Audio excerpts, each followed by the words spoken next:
ऐसा करने से you will get the corresponding formulae for magnetic field of magnetic dipole in the similar situations, जो आपने electrostatics में सीखा था इलेक्ट्रिक डायपोल के साथ। वेलकम बच्चों, and we are back again with the next lecture, and today we are with lecture number 18 from our unit magnetic effects of current and magnetism. So as we all know कि there are two parts in this unit, दो part है बच्चों इस unit में। Magnetic effects of current पहला part था जो हमने कंप्लीट कर लिया है, and magnetism is the second part. Unit का नाम क्या है? Magnetic effects of current. This is the first part and this we have completed now, and the second part is magnetism. So from today onwards we are starting with the next part of this unit, या कह सकते हैं कि we are starting with the second chapter of this unit, that is magnetism। और magnetism में आज के lecture में जो टॉपिक हम कंप्लीट करने वाले हैं, that is going to be bar magnet. Bar magnet के बारे में कुछ चीजें आपको समझनी होंगी, उसकी कुछ प्रॉपर्टीज हैं वो समझनी होंगी, और आज की सारी स्टडी हमारी क्वालिटेटिव होने वाली है। क्वालिटेटिव का मतलब होता है कि सिलेबस के कुछ ऐसे पार्ट्स, ऐसे पोर्शन जहां पर आपको चीजें मैथमेटिकली डीप में जाकर नहीं बताई जाएंगी। Without the involvement of the mathematics आपको कुछ चीजों को समझाया जाता है, उसको बोलते हैं क्वालिटेटिव स्टडी। तो आज बार मैग्नेट को लेकर जो टॉपिक्स हमें कंप्लीट कर रहे हैं, bar magnet as an equivalent solenoid will be the first heading for the lecture today. Bar magnet as an equivalent solenoid मतलब बार मैग्नेट एक सॉलिनॉइड की तरह ही काम करता है। Second will be magnetic field on the axial and equatorial line of a bar magnet. Torque acting on a bar magnet when it is placed in external magnetic field will be the third, and the fourth one will be potential energy of the bar magnet when it is placed in external magnetic field. ये सारे topics आज हमें करने हैं without the involvement of mathematics. मतलब direct results आपको दे दिए जाएंगे और समझा दिया जाएगा कि किस तरीके से ये रिजल्ट्स, ये फॉर्मूले काम करते हैं इन अ गिवन सिचुएशन। तो स्टार्ट करते हैं आज की हेडिंग का first part, bar magnet as an equivalent solenoid.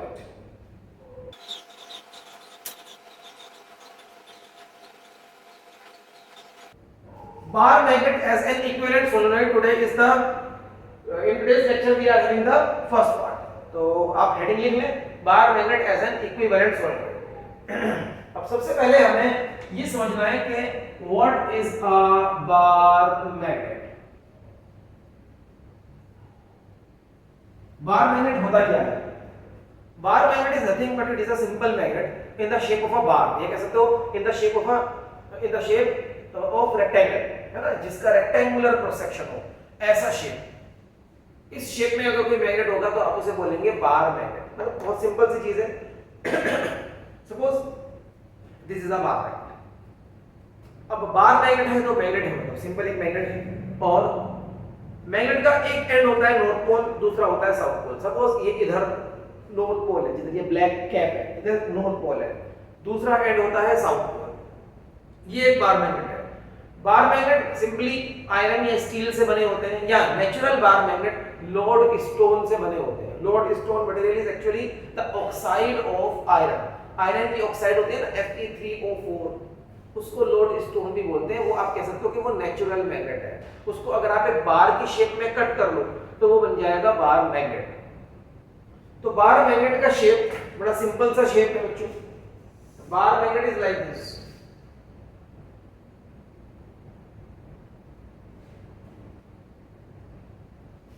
अब इसका एक एंड होगा north pole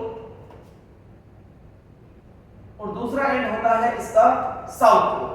generally north pole को हम रेड कलर से शो करते हैं जनरली।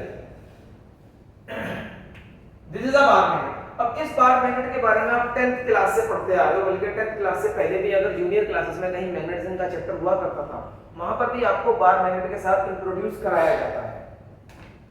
बार मैग्नेट का मैग्नेटिक फील्ड पैटर्न कैसा होता है, this we have already done in the topic of solenoid, जहां पर हमने सीखा था कि एक सोलेनॉइड बार मैग्नेट को ही रिजेंबल करता है। और बार मैग्नेट का magnetic field pattern 10th class में भी हम लोगों ने बनाया था। बार मैग्नेट का magnetic field pattern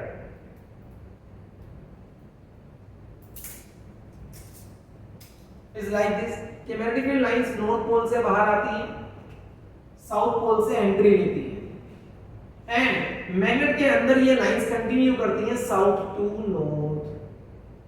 magnetic field north pole से बाहर आती है, साउथ पोल में एंट्री लेती है और अंदर ये कंटिन्यू करती हैं साउथ टू नॉर्थ। इस तरीके से एक बार मैग्नेट का मैग्नेटिक फील्ड पैटर्न होता है।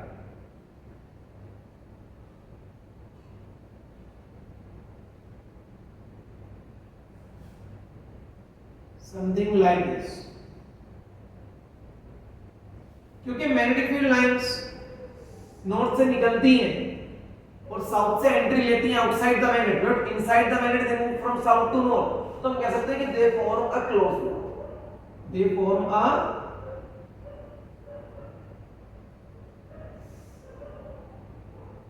Close loop. ये एक क्लोज लूप बना लेती है। आपको याद होगा इलेक्ट्रिक फील्ड लाइंस ऐसा नहीं करती थी। ओके, ये एक बार मैग्नेट का मैग्नेटिक फील्ड पैटर्न होता है। Now the topic is bar magnet as an equivalent solenoid. अब सोलेनोइड वाला टॉपिक हमने किया था, आपको याद होगा एम्पियर्स सर्किटल लॉ के एप्लीकेशन में, एप्लीकेशन नंबर 2 था solenoid. What is a solenoid? Solenoid is nothing but it is simply a wire, an insulated wire mounted over a cylindrical core. Suppose ये एक cylindrical core है, इसके ऊपर अगर मैं एक insulated copper wire को ऐसे माउंट कर दूं like this in this shape, तो ये solenoid था ना, this is solenoid। मैंने आपको solenoid वाले चैप्टर में बिल्कुल एक solenoid रेडी करके दिखाया भी था, ठीक है? तो इसको बोलते हैं solenoid। तो solenoid भी बना लेते हैं। Let us have a solenoid over here। Suppose ये एक सिलिंड्रिकल कोर है और इस सिलिंड्रिकल कोर पे मैंने एक इंसुलेटेड कॉपर वायर ऐसे माउंट कर दिया।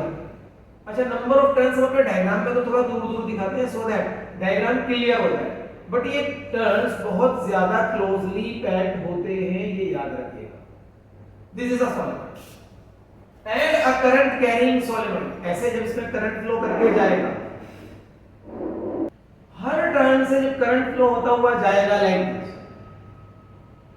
तो it becomes a current carrying solenoid. और करंट कैरिंग सोलेनोइड का जो मैग्नेटिक फील्ड पैटर्न होता है, जब उसको साइंटिस्ट ने ऑब्जर्व किया तो दे फाउंड दैट कि इसका मैग्नेटिक फील्ड पैटर्न भी कुछ ऐसा होता है जैसा एक बार मैग्नेट का। एक एंड से मैग्नेटिक फील्ड लाइंस बाहर आ रही होती हैं, दूसरे एंड से मैग्नेटिक फील्ड लाइंस अंदर एंट्री ले रही होती है, और अंदर ही मैग्नेटिक फील्ड लाइंस बिल्कुल ऐसे ही कंटिन्यू करती है जैसे एक बार मैग्नेट के अंदर कंटिन्यू करती है। तो यहां से बाहर आई मैग्नेटिक फील्ड लाइन, यहां से अंदर जा रही है मैग्नेटिक फील्ड लाइन, और अंदर ऐसे ही कंटिन्यू करती है लाइक दिस।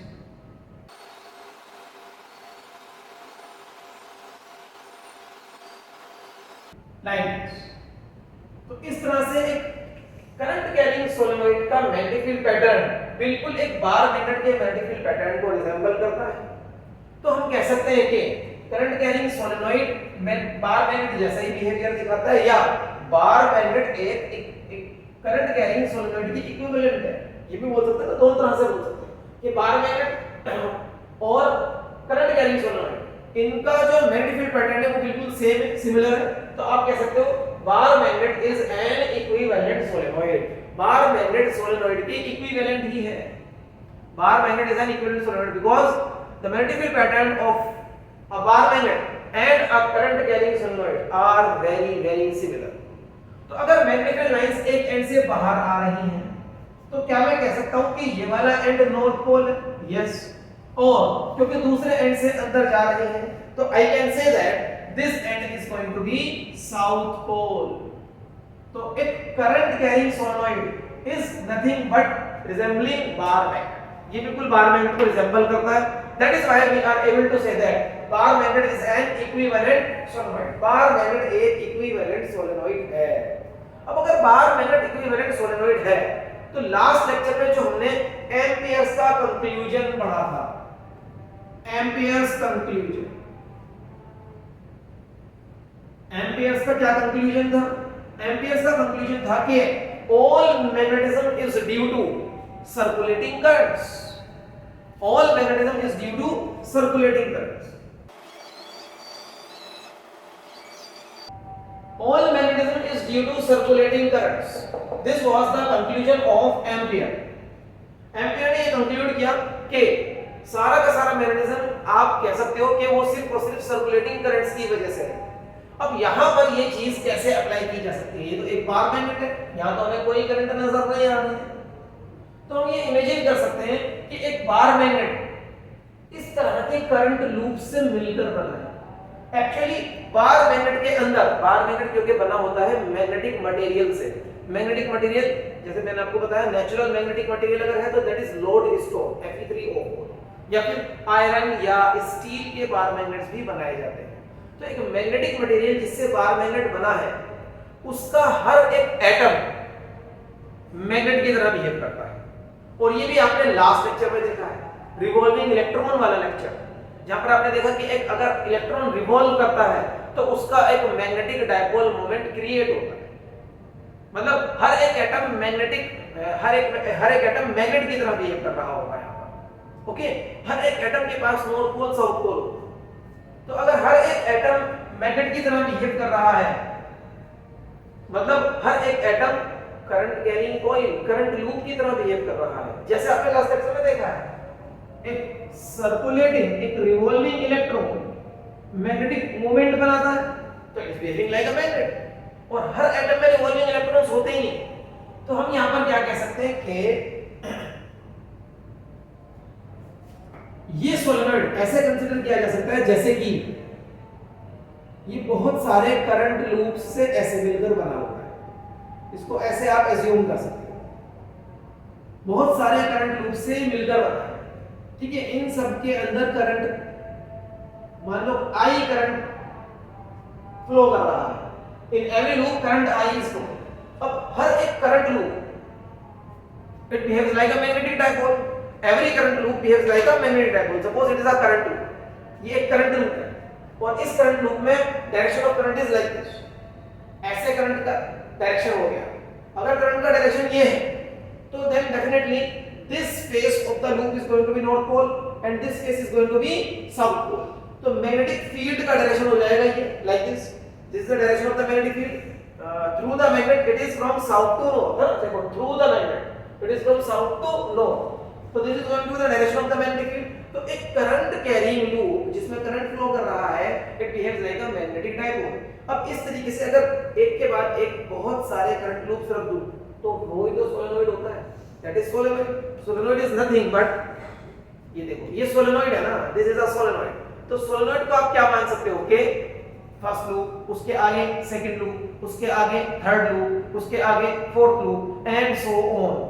ये सारे लूप्स मिलकर एक सोलेनॉइड बना रहे हैं। तो हमने बार मैग्नेट को भी ऐसे ही अज्यूम कर लिया है। Bar magnet can be assumed like this. Suppose this is a bar magnet. Suppose this is a bar magnet. तो bar magnet can be assumed to be composed of many current loops placed coaxially, मतलब एक ही axis पर आ गए। Suppose ये पहला current loop है, this is the first current loop, ये आ गया first current loop and this is second current loop. ऐसे देखो, उसी एक्सिस पर दूसरा current loop, this is going to be the third current loop and so on, fourth, fifth, sixth. आप कितने ही करंट लूप बना लो, है ना, ये करंट लूप। अब हर एक करंट लूप में current is flowing like this.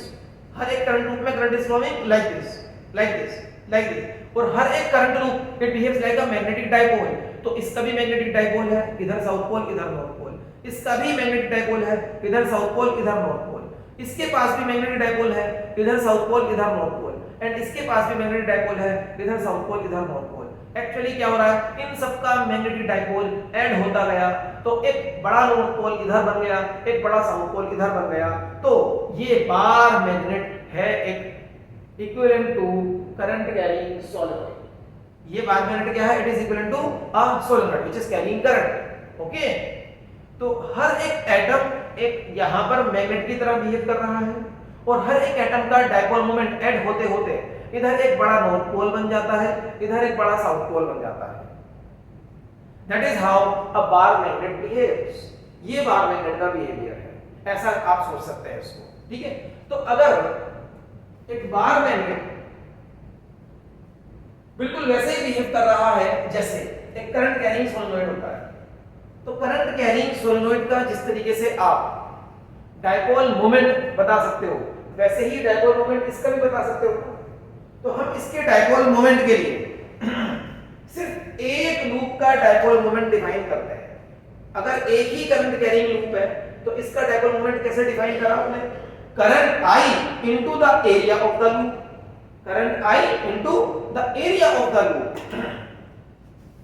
तो अगर एक लूप का magnetic dipole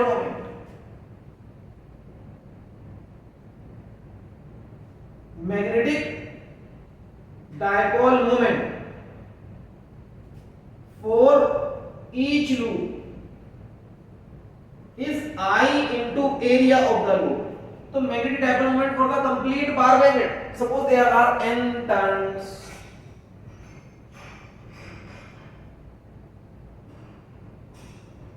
magnetic dipole moment जो टोटल है वो क्या हो जाएगा, उसको आप लिखते हो स्मॉल m, उसको आप कह सकते हो NIA, इस तरीके से। तो small m can be defined as magnetic dipole moment of this bar magnet. Okay, इस बार मैग्नेट का मैग्नेटिक डायपोल मोमेंट बिल्कुल ऐसे डिफाइन हो गया जैसे इसके लिए डिफाइन करते हो NIA। याद रखना, एक मैग्नेट के अंदर मोनोपोल्स नहीं हो सकते। अगर आप इस मैग्नेट के दो कर दो, तोड़ दो इसको, तो क्या होगा? क्या साउथ पोल अलग और नॉर्थ पोल अलग हो चुका है? बिल्कुल नहीं हुआ ऐसा। अब ये एक नया मैग्नेट है और ये एक अलग नया मैग्नेट है। Now this two are different magnets. इसके पास एक नया नॉर्थ पोल आ गया होगा और इसके पास एक नया साउथ पोल आ जाएगा। These two are different magnets of weaker strength। इनकी स्ट्रेंथ कमजोर हो गई होगी, वीक हो गई होगी, बल्कि हो गई है क्योंकि आपने तोड़ के उसके दो कर दिए हैं, ठीक है। तो अब क्या होगा? अब आप अगर किसी एक मैग्नेट को देखो, एक मैग्नेट, तो उसका मैग्नेटिक फील्ड पैटर्न थोड़ा वीक हो जाएगा और ये मैग्नेटिक फील्ड लाइंस ऐसे, ये इस तरह से आएगी, ठीक है ना, ऐसे है, लाइक दिस, लाइक दिस,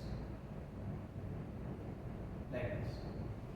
तो मैग्नेटिक मोनोपोल्स मतलब मैग्नेट का नॉर्थ पोल और मैग्नेट का साउथ पोल अलग अलग एग्जिस्ट नहीं करता, इसको हम कहते हैं magnetic monopoles do not exist. लेकिन इलेक्ट्रिक डायपोल को याद करो, इलेक्ट्रिक डायपोल का पॉजिटिव चार्ज और नेगेटिव चार्ज अलग अलग किया जा सकता है। तो इलेक्ट्रिक डायपोल में मोनोपोल्स एग्जिस्ट, लेकिन मैग्नेटिक डायपोल में मोनोपोल्स डू नॉट एग्जिस्ट, याद रखना। तो एक बार मैग्नेट मैग्नेटिक डायपोल ही है। Bar magnet is nothing but it is a magnetic dipole. उसके अंदर नॉर्थ पोल भी है, साउथ पोल भी है और उसका बिहेवियर बिल्कुल वैसा है जैसे कि सोलेनोइड होता है। That is why it is said to be equivalent to solenoid. But इसके आप पोल्स को अलग-अलग नहीं कर सकते, ठीक है, तो याद रखिएगा। और इसका जो डायपोल मोमेंट है वो हो गया है m, dipole moment is m। तो यहां तक हमारा टॉपिक हुआ कि किस तरीके से एक bar magnet equivalent to solenoid है या equivalent to current carrying solenoid है।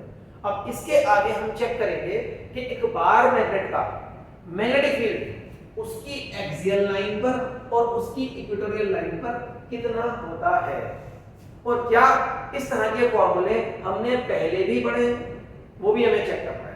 तो अभी आप यहां से जो कुछ कॉपी करना चाहते हैं सिर्फ डायग्राम से थोड़ी सी ये मैंने आपको चीजें बताई हैं वो कॉपी कर लें, या फिर मैंने जितना बोला है वहां से मेन पॉइंट्स आप वीडियो को पॉज करके अपने नोट्स में मेंटेन कीजिए। तो bar magnet as an equivalent solenoid को समझने के बाद अब हम आगे देखेंगे कि किस तरीके से एक बार मैग्नेट का मैग्नेटिक फील्ड एक्सियल पॉइंट्स और इक्वेटोरियल पॉइंट्स पर हम कैलकुलेट कर सकते हैं। उसके लिए हमारे पास फॉर्मूले होंगे दोनों सिचुएशन के लिए अलग अलग, और ये फॉर्मूले हमें ड्राइव नहीं करने हैं, ये फॉर्मूले हमें डायरेक्टली अपने डायग्राम के साथ रिलेट करके याद कर लेने हैं, क्योंकि ये टॉपिक हमारे सिर्फ किस तरह से हैं, they are qualitatively in our syllabus. Qualitative का मतलब ये है कि आप मैथमेटिक्स की डीप अंडरस्टैंडिंग में नहीं जाएंगे, डेरिवेशंस वाली जैसी चीज़ें आप यहाँ पर नहीं करोगे, डायरेक्ट फॉर्मूले आपको याद कराए जाएंगे, लेकिन कुछ रिलेशंस समझाई जाएंगी पिछले किसी टॉपिक के साथ, उसको देखना है ध्यान से। So we have to find out magnetic field of a bar magnet on its axial line या एक्सियल पॉइंट। तो एक्सियल पॉइंट के लिए तो सबसे पहले we should know what is axial point for a bar magnet. Suppose मेरे पास एक बार मैग्नेट है, this is the bar magnet, इधर इसका नॉर्थ पोल है and this is the south pole. दोनों पोल्स को ज्वाइन करने वाली line is known as axial line of the bar magnet. Suppose the distance between the two poles is 2a and this is the center of the dipole. तो center of the dipole से दोनों side a and a आप लिख सकते हो 2a हो जाएगा, ठीक है। center of the dipole से magnetic dipole, center of the magnetic dipole से आप 2a को a और a लिख सकते हैं, और सेंटर ऑफ द डाइपोल से ही अगर r डिस्टेंस पर इसकी एक्सियल लाइन पर मेरे पास एक पॉइंट हो P, तो वहां पर मुझे मैग्नेटिक फील्ड फाइंड आउट करना है। मैग्नेटिक फील्ड का डायरेक्शन होगा like this, because we all know magnetic field line north pole से बाहर आती है ना, लाइक दिस, ऐसे जाएगी, ठीक है, और फिर साउथ पोल से एंट्री कर जाती है। तो एक्सियल लाइन पर इधर मैग्नेटिक फील्ड का डायरेक्शन इस तरह से होगा। एट द सेम टाइम आपको डाइपोल मोमेंट का डायरेक्शन भी याद रखना है। डाइपोल मोमेंट का डायरेक्शन होता है हमेशा साउथ पोल से नॉर्थ पोल की तरफ। ये मैग्नेटिक डाइपोल मोमेंट है m, magnetic dipole moment, okay. अब magnetic dipole moment m, it is always directed from south to north pole, याद रखिएगा इस चीज को। तो magnetic field at point P, यहां पर मैग्नेटिक फील्ड आपको पता करना है। डायरेक्शन तो ऑलरेडी आ चुका है। Now the magnitude of the magnetic field at axial point, तो नीचे लिखेंगे axial is equals to mu naught upon 4 pi 2 m upon 2m r upon r square minus a square की power 2, r square minus a square whole to the power 2.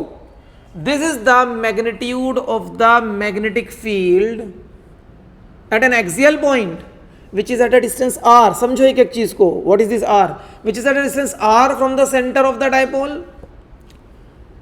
and a is half the length of the dipole, and m is magnetic dipole moment, okay. And if this point P is very very far away from the dipole, अगर P point बहुत दूर चला जाए, if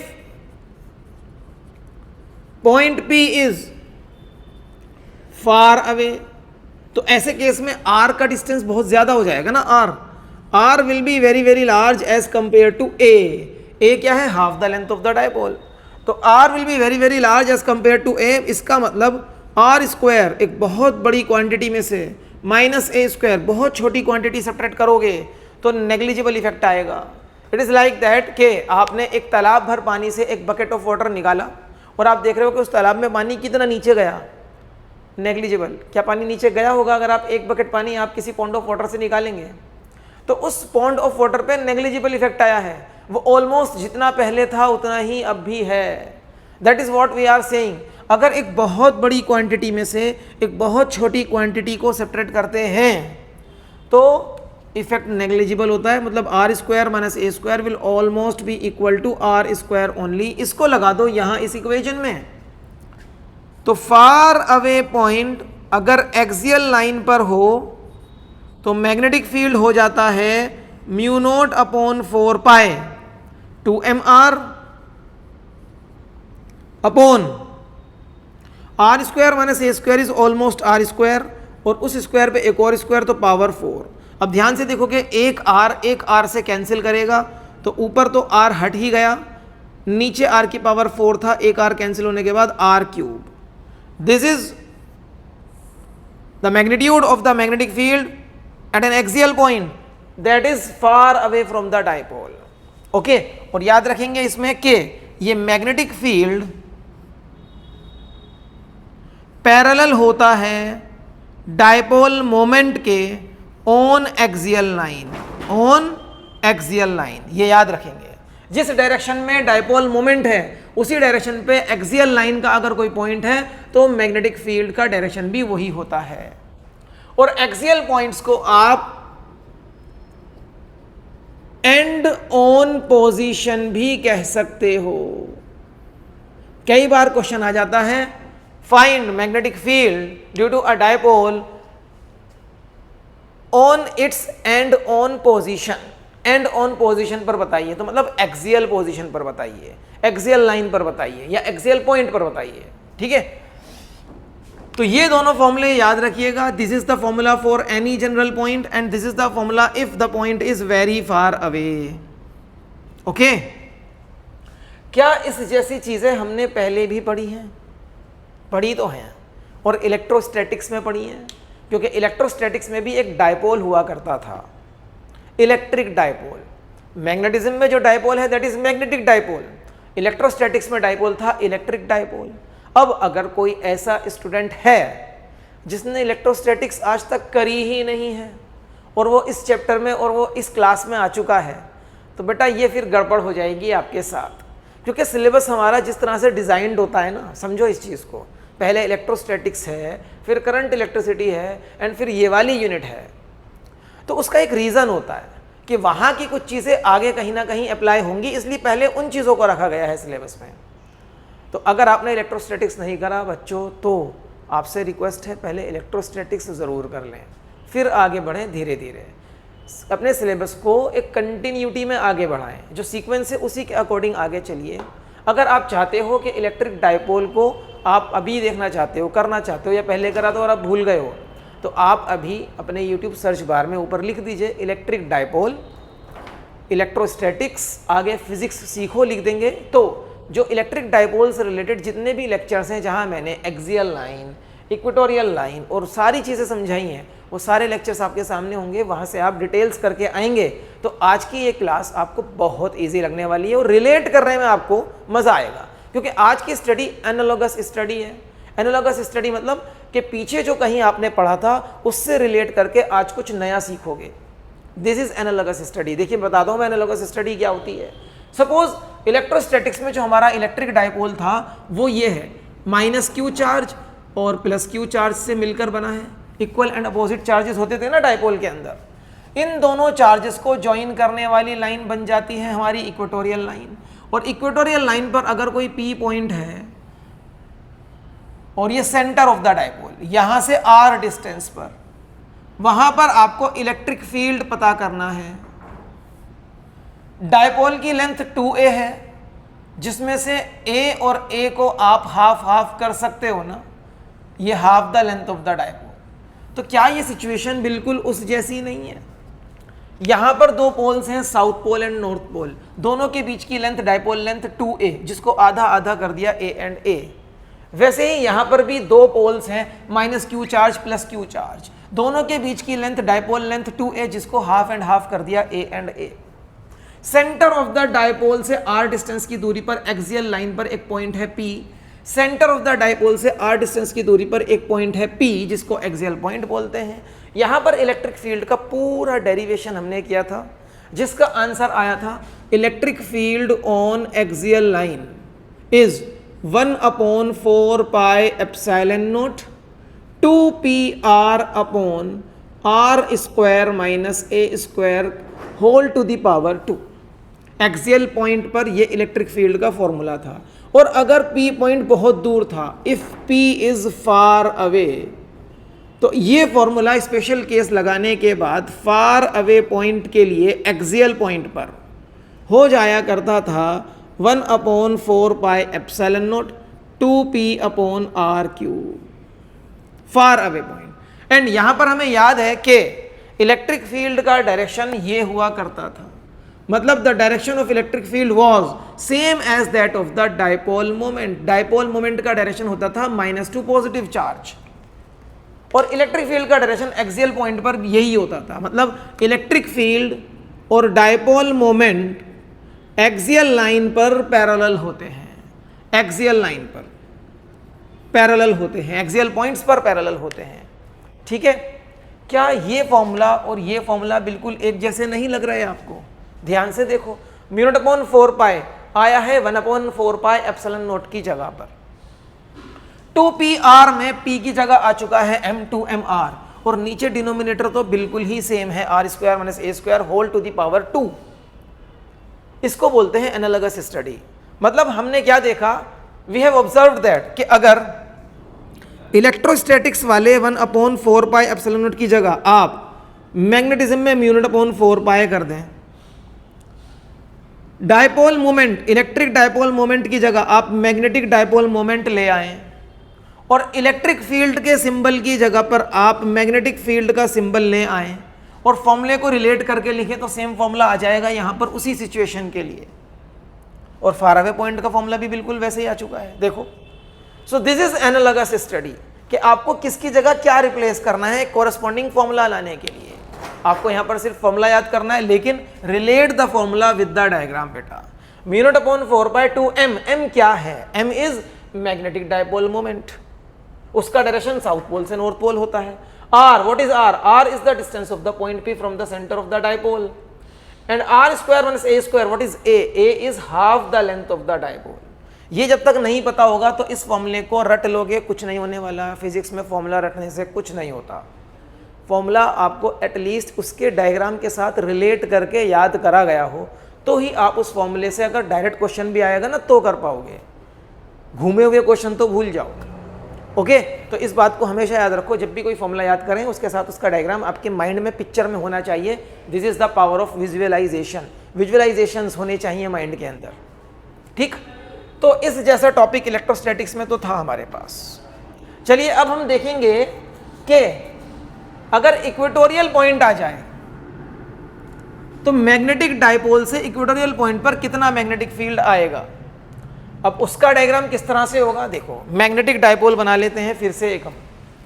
suppose this is magnetic dipole, north pole south pole. तो magnetic dipole length का, ये dipole length होगी ना साउथ से नॉर्थ पोल तक, डायपोल लेंथ का परपेंडिकुलर बाइसेक्टर अगर बना लो, और परपेंडिकुलर बाइसेक्टर यहां पर इनफाइनाइट होते हैं।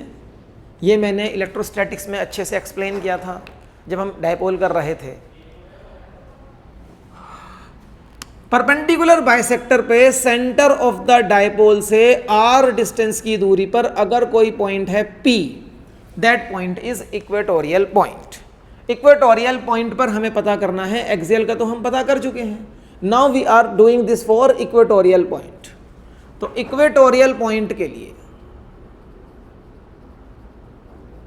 इक्वेटोरियल पॉइंट, ये मान लीजिए फर्स्ट केस, ये मान लीजिए second case.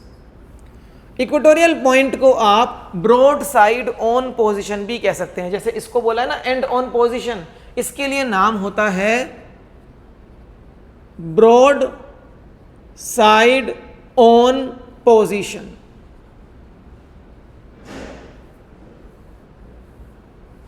Now the electric field due to this dipole at point P is, मान लो B, इस B की वैल्यू ढूंढनी है। डायरेक्शन तो आपको पता है, डायरेक्शन क्या है, देखो मैग्नेटिक फील्ड लाइन ऐसे निकलती है ना, नॉर्थ पोल से यूं जाती है ऐसे, तो डायरेक्शन तो इधर हो जाएगा लाइक दिस। तो direction we know from the pattern of the magnetic field, इधर ही आएगा। B की वैल्यू क्या होगी, B का मैग्नीट्यूड क्या होगा? B का मैग्नीट्यूड आपको यहां पर डायरेक्टली हम देंगे। For equatorial points, magnetic field on equatorial point is given as mu naught upon 4 pi. M is the dipole moment. Dipole moment, चलो मैं यहां पर मार्क कर रहा हूं dipole moment। 2a इसकी लेंथ है डायपोल की, जिसको आप आधा आधा लिखेंगे तो a और a। मिनट upon 4 pi m upon r square plus a square की power 3/2। What is r? r is the distance of the point P from the centre of the dipole. यहां पर भी यही था r। a is half the length of the dipole. But अगर ये पॉइंट बहुत दूर हो, if point P is far away, अगर ये पॉइंट P और दूर निकल जाए तो r डिस्टेंस के सामने a which is half the length of the dipole, वो तो नेग्लिजिबल हो जाएगा ना। तो far away point equatorial line पर अगर होगा तो answer mu naught upon 4 pi m upon, देखो r square plus a square, फिर से वही कंडीशन कि इस केस में r is very very large as compare to a, तो इसका मतलब ये होता है कि अगर आपने बहुत बड़ी क्वांटिटी में एक बहुत छोटी सी क्वांटिटी ऐड कर भी दी तो लार्ज क्वांटिटी पे तो कोई फर्क नहीं पड़ेगा। एक तालाब भर पानी में एक बाल्टी पानी डालकर ये देख रहे हो कि पानी कितना ऊपर आया, नेग्लिजिबल इफेक्ट हो गया ना। तो that is why r square plus a square is almost equal to r square. यहां लगाओगे तो आर स्क्वायर की पावर 3/2, ए स्क्वायर तो नेग्लेक्ट हो चुका है, आर स्क्वायर की पावर 3/2, 2 से 2 कैंसिल, बचेगा आर क्यूब। तो मैं यहां पर लिख देता हूं आर क्यूब। तो फार अवे पॉइंट के लिए हमारे पास फॉर्मूला है, and the direction of the magnetic field on equatorial point is opposite to the direction of dipole moment. तो मैं इसको बोलूंगा एंटी पैरेलल, एंटी पैरेलल है ये, ओके। तो इस केस में डायरेक्शन मैग्नेटिक फील्ड का डाइपोल मोमेंट से अपोजिट होता है। डाइपोल मोमेंट इधर है तो मैग्नेटिक फील्ड ऐसे होगा, मतलब इन दोनों के बीच का एंगल 180 डिग्री है। सोचो आप, एक वेक्टर इधर जा रहा है एक इधर, तो इनके बीच का एंगल, ये angle, this angle is 180 degree ना, ओके। और अगर दोनों सेम डायरेक्शन में हो तो इनके बीच में एंगल क्या हो जाएगा, ये एंगल 0 हो जाएगा ना। दोनों लाइन सेम डायरेक्शन में है तो angle between them will be 0, जो केस यहां पर है। तो हम बोलेंगे यहां पर इन दोनों के बीच का एंगल 0 है, लेकिन यहां पर एंगल 180 डिग्री है, इसलिए इसको बोलते हैं एंटी पैरेलल। क्या ये चीज भी इलेक्ट्रोस्टैटिक्स में इलेक्ट्रिक डाइपोल पे थी?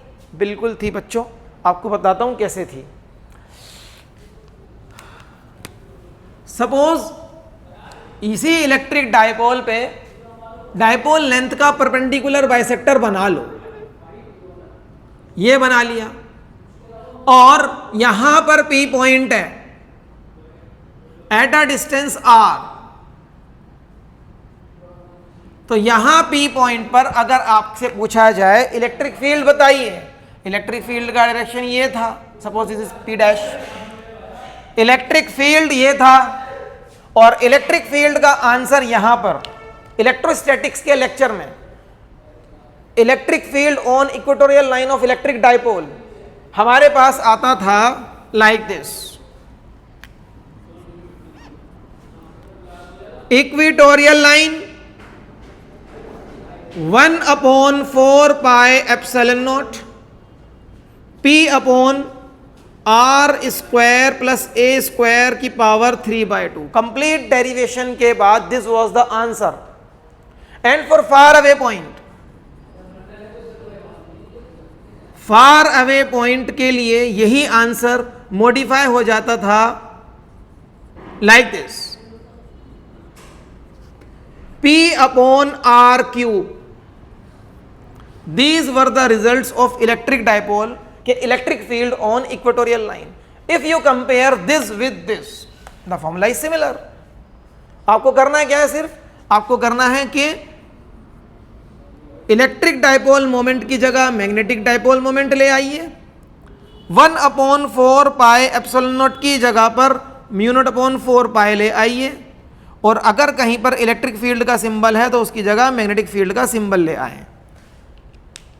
ऐसा करने से you will get the corresponding formulae for magnetic field of magnetic dipole in the similar situations जो आपने इलेक्ट्रोस्टैटिक्स में सीखा था इलेक्ट्रिक डाइपोल के साथ। ओके, इस तरीके से हम इस टॉपिक के फॉर्मूले को उनके डायग्राम से रिलेट करके, फॉर्मूले को डायग्राम से रिलेट करके याद करेंगे। और ये ध्यान में रहना चाहिए कि इस जैसे टॉपिक्स इलेक्ट्रोस्टैटिक्स में किस तरह से कंप्लीट किए थे with proper detail and derivation. तो यहां तक वीडियो पॉज करेंगे और इन नोट्स को आप मेंटेन करेंगे अपने रजिस्टर में, और फिर आगे हम देखेंगे 2 और हेडिंग जहां पर हमें देखना है कि अगर एक बार मैग्नेट को आप एक्सटर्नल मैग्नेटिक फील्ड में रखोगे तो क्या उस पर टॉर्क लगेगा। याद करो कि क्या इलेक्ट्रिक डाइपोल को एक्सटर्नल इलेक्ट्रिक फील्ड में रखने पर टॉर्क लगता था, इस पे लगता था तो इस पे भी लगेगा। वो टॉर्क किस तरह से आप उसका फॉर्मूला यहां से रिलेट करके याद करोगे, that we will discuss in the next part of the lecture. अभी इसको कॉपी करें आप. I hope you have completed this portion of the lecture.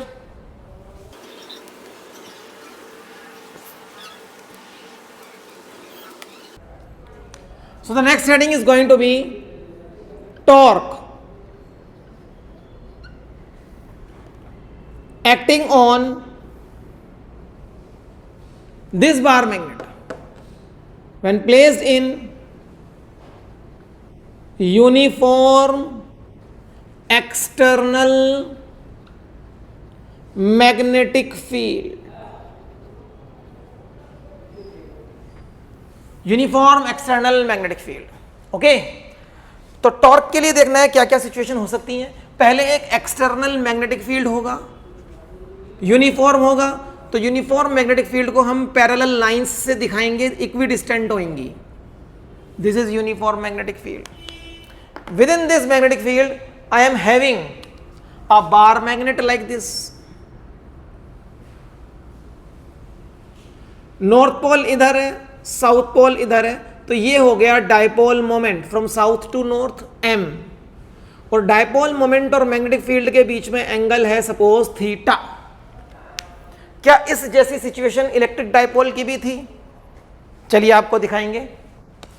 Suppose we are having an external electric field, uniform electric field है E, और uniform electric field के अंदर एक dipole था इलेक्ट्रोस्टैटिक्स में, minus q charge plus q charge, and this is the direction of electric dipole moment P, और इन दोनों के बीच में एंगल था थीटा.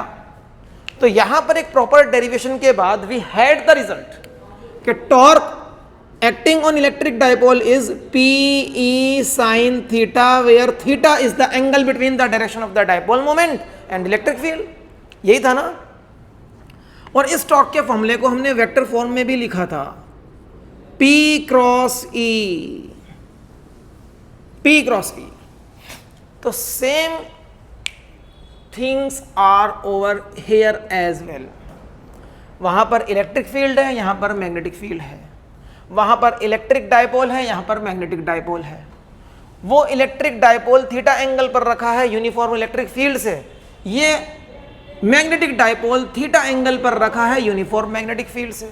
तो अगर वहां पर टॉर्क लगा है dipole moment into electric field into sine theta, तो यहां पर भी टॉर्क लगेगा dipole moment into magnetic field into sine theta. And this formula can be written as m cross b. This is vector form of the formula m cross b. और यहां से हमें पता चलता है कि ये टॉर्क परपेंडिकुलर होता है m के भी, और ये टॉर्क परपेंडिकुलर होता है मैग्नेटिक फील्ड के साथ भी. And the direction of the torque can be find out using right hand thumb rule. Right hand thumb rule के अकॉर्डिंग M से B की तरफ फिंगर्स कर्ल करेंगे तो thumb will give us the direction of torque. तो torque यहां पर आ रहा है परपेंडिकुलरली इनवर्ड, बिल्कुल ठीक वैसे ही जैसे टॉर्क यहां पर भी परपेंडिकुलरली इनवर्ड आ रहा है. So this is the direction of the torque. Now torque के कुछ केसेस भी हैं यहां पर. अलग अलग एंगल पर टॉर्क कितना आएगा, लेट अस चेक. अगर एंगल हो जाए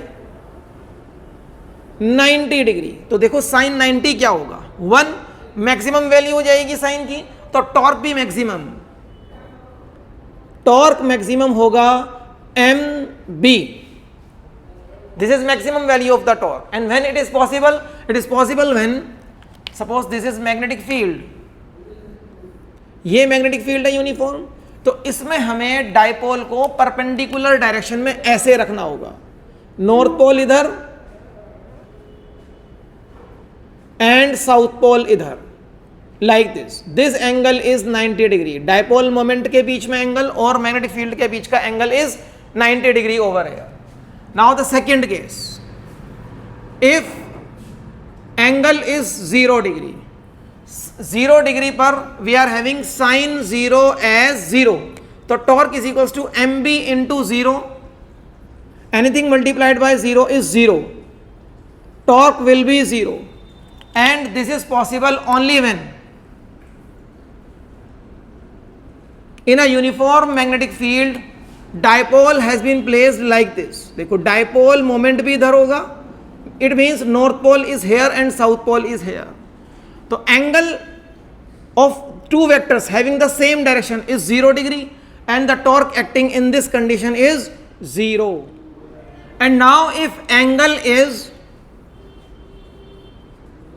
180 डिग्री, 180 डिग्री एंगल पर भी अगर आप देखोगे तो साइन 180 तो जीरो ही होता है ना, साइन 180 जीरो होगा तो अगेन टॉर्क विल भी जीरो, टॉर्क फिर से जीरो हो जाएगा इस केस में।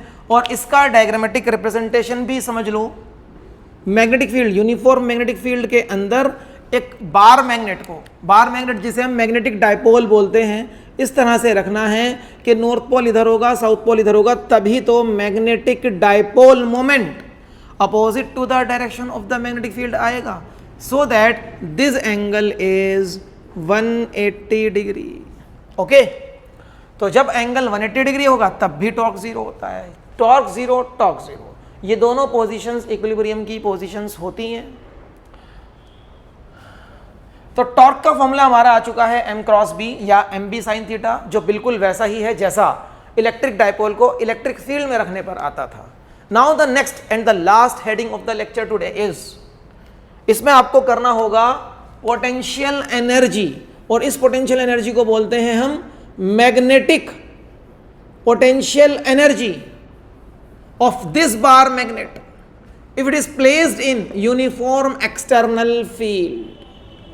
Uniform external magnetic field means इसी मैग्नेटिक फील्ड में ये बार मैग्नेट रखा हुआ है, तो अभी इसके पास कितनी पोटेंशियल एनर्जी है, पोटेंशियल एनर्जी है भी या नहीं, फिर से रिलेट करेंगे यहां से।